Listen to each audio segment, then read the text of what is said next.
بسم اللہ الرحمن الرحیم. تو ہمارا موضوع چل رہا تھا کہ قرآن میں 4 طرح کے ٹاپک بیان کیے گئے ہیں. کیا کیا؟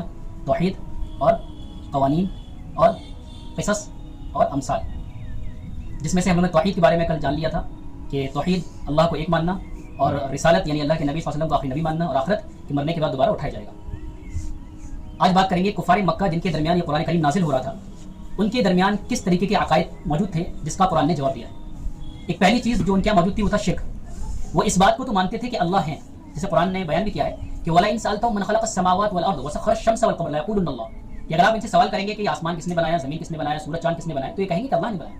اللہ کا انکار نہیں کرتے ہیں، لیکن یہ اللہ کے ساتھ دوسرے لوگوں کو شریک کرتے ہیں. کیونکہ ان کا ماننا یہ ہے، ان کا کانسیپٹ یہ ہے کہ جس طریقے سے کوئی بڑا آدمی ہوتا ہے وہ ہر کام نہیں کرتا ہے، بلکہ وہ اپنے کام کرنے کے لیے نیچے کے لوگوں کو ذمہ داریاں بانٹ دیتا ہے. تو اسی طریقے سے اللہ نے اپنے کچھ جو بت ہیں جن کی ہم پرستش کرتے ہیں، جن کی عبادت کرتے ہیں، ان کو کام دے رکھے. اور کیا کہتے تھے؟ قرآن نے اس کو بیان کیا کہ ما نعبدهم الا ليقربونا الى الله زلفى، کہ ہم ان بتوں کی عبادت اس لیے کرتے ہیں کہ اللہ کے پاس ہماری سفارش بن جائے، اللہ سے ہم کو قریب کر دیں، اس لیے ہم بتوں کی عبادت کرتے ہیں. ہم یہ نہیں کہتے کہ اللہ تعالیٰ ہے نہیں ہے. تو اس کا اللہ نے جواب دیا کہ اللہ کے ساتھ کسی کو شریک نہیں کیا جا سکتا. اور یہی وہ گناہ ہے جس کے بارے میں اللہ نے فرمایا قرآن کے اندر کہ ان اللہ لا یغفر ان یشرک به ویغفر ما دون ذلک لمن یشاء، کہ اللہ تعالیٰ شرک کے علاوہ ہر چیز کو معاف فرما دیں گے. تو اللہ تعالیٰ کے ساتھ کسی کو شریک نہیں کرنا ہے. تو اس کا جواب بھی قرآن نے دیا. دوسری چیز جو کفار مکہ کے اندر تھی وہ کیا تھی کہ وہ اللہ کو اپنی طرح سمجھتے تھے کہ جس طریقے سے ہماری اولاد ہے، ہمارے بیوی بچے ہیں، اس طریقے سے اللہ تعالیٰ کی بھی کوئی باپ ہوں گے، کوئی اولاد ہوگی. اس لیے فرشتوں کو اللہ کی بیٹیاں کہتے تھے، وَيَجْعَلُونَ لِلَّهِ الْبَنَاتِ سُبْحَانَهُ. اور اس طرح کی دوسری آیت ہے کہ فرشتوں کو کیا بولتے تھے کہ وہ اللہ کی بیٹیاں ہیں. تو اس کا جواب کیا دیا اللہ تعالیٰ نے سورہ اخلاص کے اندر کہ لم یلد ولم یولد، کہ اللہ کا نہ کوئی باپ ہے نہ ہی کوئی اولاد ہے. تو دوسرا جو ان کا عقیدہ تھا کیا کہ اللہ ہماری طرح ہے اور اللہ کی اولاد ہے، اللہ کے باپ ہے. تو اس کا جواب دیا کہ اللہ کی کوئی نہ تو کوئی باپ ہے نہ کوئی اولاد ہے. تیسری چیز جو کفار مکہ کے اندر تھی وہ کیا تھی؟ انکار رسالت، اللہ کے نبی صلی اللہ علیہ وسلم کو نبی نہ ماننا. اور کیا کہتے تھے؟ وقالوا ما لهذا الرسول ياكل الطعام ويمشي في الاسواق، یہ کیسا رسول ہے، یہ بازاروں میں چلتا ہے، کھانا بھی کھاتا ہے. ارے رسول ہونا تھا تو کسی فرشتوں کو بھیج دیا جاتا. اس کی حکمت کیا تھی؟ رسول انسانوں میں سے کیوں بنائے گئے؟ اس کی حکمت یہ تھی تاکہ ہم جیسے چالاک جو انسان ہے نا وہ یہ نہ کہتے یہ کون سی بات ہوئی، نبی جو تھے نہ تو انہیں کمانا تھا، نہ ہی ان کے بیوی بچے تھے، نہ ہی ان کی ٹینشن تھی، کچھ تھا ہی نہیں، ہمیں تو صبح سے کام میں بھی لگنا پڑتا ہے، اب کون سا دین ہم مان لیں گے. اس لیے اللہ نے انسانوں میں سے نبی بنائے. ان کی بیویاں بھی تھیں، بچے بھی تھے، زندگی کے معاملات بھی تھے، کمائی کجائی بھی تھی، سب کچھ تھی. ان کے ساتھ میں پھر اللہ کی عبادت تھی تاکہ انسان کے لیے ایک صحیح رول ماڈل بن سکے. اس لیے انسانوں میں سے نبی بنائے گئے. اور یہ پاگل کیا کہتے تھے کہ اگر رسول بنانا تو کسی فرشتے کو بناتے. تو اس کا بھی جواب دیا گیا کہ اللہ نے کیوں نبی کو فرشتہ نہیں بنایا بلکہ انسانوں میں سے بنایا.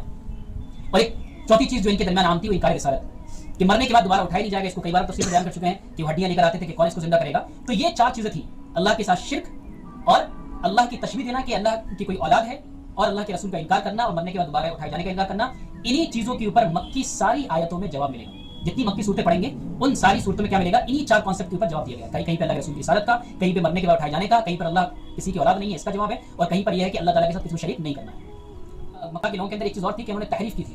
اپنے آپ کو یہ بتاتے تھے کہ ہم ابراہیم علیہ السلام کے فالوورس ہیں، ہم ان کی چیزوں کو لے کے چل رہے ہیں، ہم کچھ نیا نہیں کر رہے ہیں بلکہ ہم خود ایک نبی کی بات کو مان کے چل رہے ہیں. اور حرکتیں کیا کرتے تھے؟ وما کان صلاۃ عند البیت الا مقام وتصدیہ، کہ نماز پڑھتے تو کیا کرتے؟ تالیاں بجاتے تھے، گھنٹی بجاتے تھے. ٹھیک ہے، تالیاں بجاتے تھے اور کیا کرتے؟ گھنٹیاں بجاتے تھے.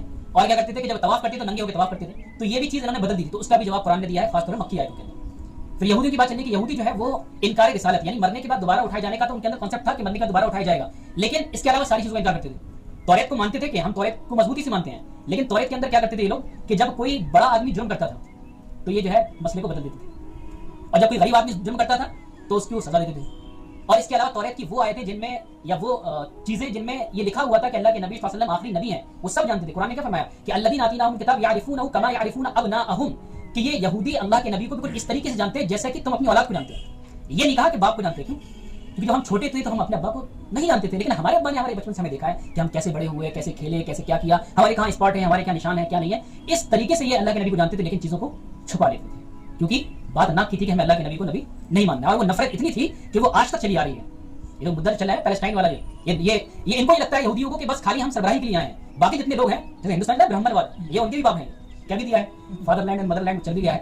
تو یہ جو ہے یہ ان کے بھی باپ ہیں برہمنواد میں. ان کی کتاب میں تو تلمود جو ان کی کتاب ہے اس میں لکھا ہوا ہے کہ جتنے بھی یہودی ہیں وہ سپریم ہیں، وہ کچھ بھی کر سکتے ہیں، لیکن جتنے بھی ان کے علاوہ لوگ ہیں وہ بیکار ہیں. اور یہودی جو ہے وہ حکومت کے لیے آئے ہیں، یہ ان کی کتابوں میں لکھا ہوا ہے. اس لیے ان کے دماغ میں بیٹھا ہوا ہے کہ ہمیں بھائی سب کے اوپر اپنا کنٹرول کرنا ہے، کر بھی رہے ہیں لیکن ان کا یہ کنٹرول زیادہ تک چل نہیں پائے. تو اس کا جواب جو ہے کیا ہے اللہ تعالیٰ نے قرآن کریم میں اندر دیا یہودیوں کا. اور یہ کہاں ملے گا؟ یہ ملے گا مدنی صورتوں میں، یہ مکی صورتوں میں نہیں ملے گا کیونکہ یہودی کہاں تھے؟ مدینے میں تھے. پھر ایک دوسری قوم جس کا تذکرہ قرآن نے کیا ہوا ہے کرسچن، عیسائی. ان کا کیا تھا؟ اللہ ہے تو، لیکن اللہ کے ساتھ 3 چیزیں اور ہیں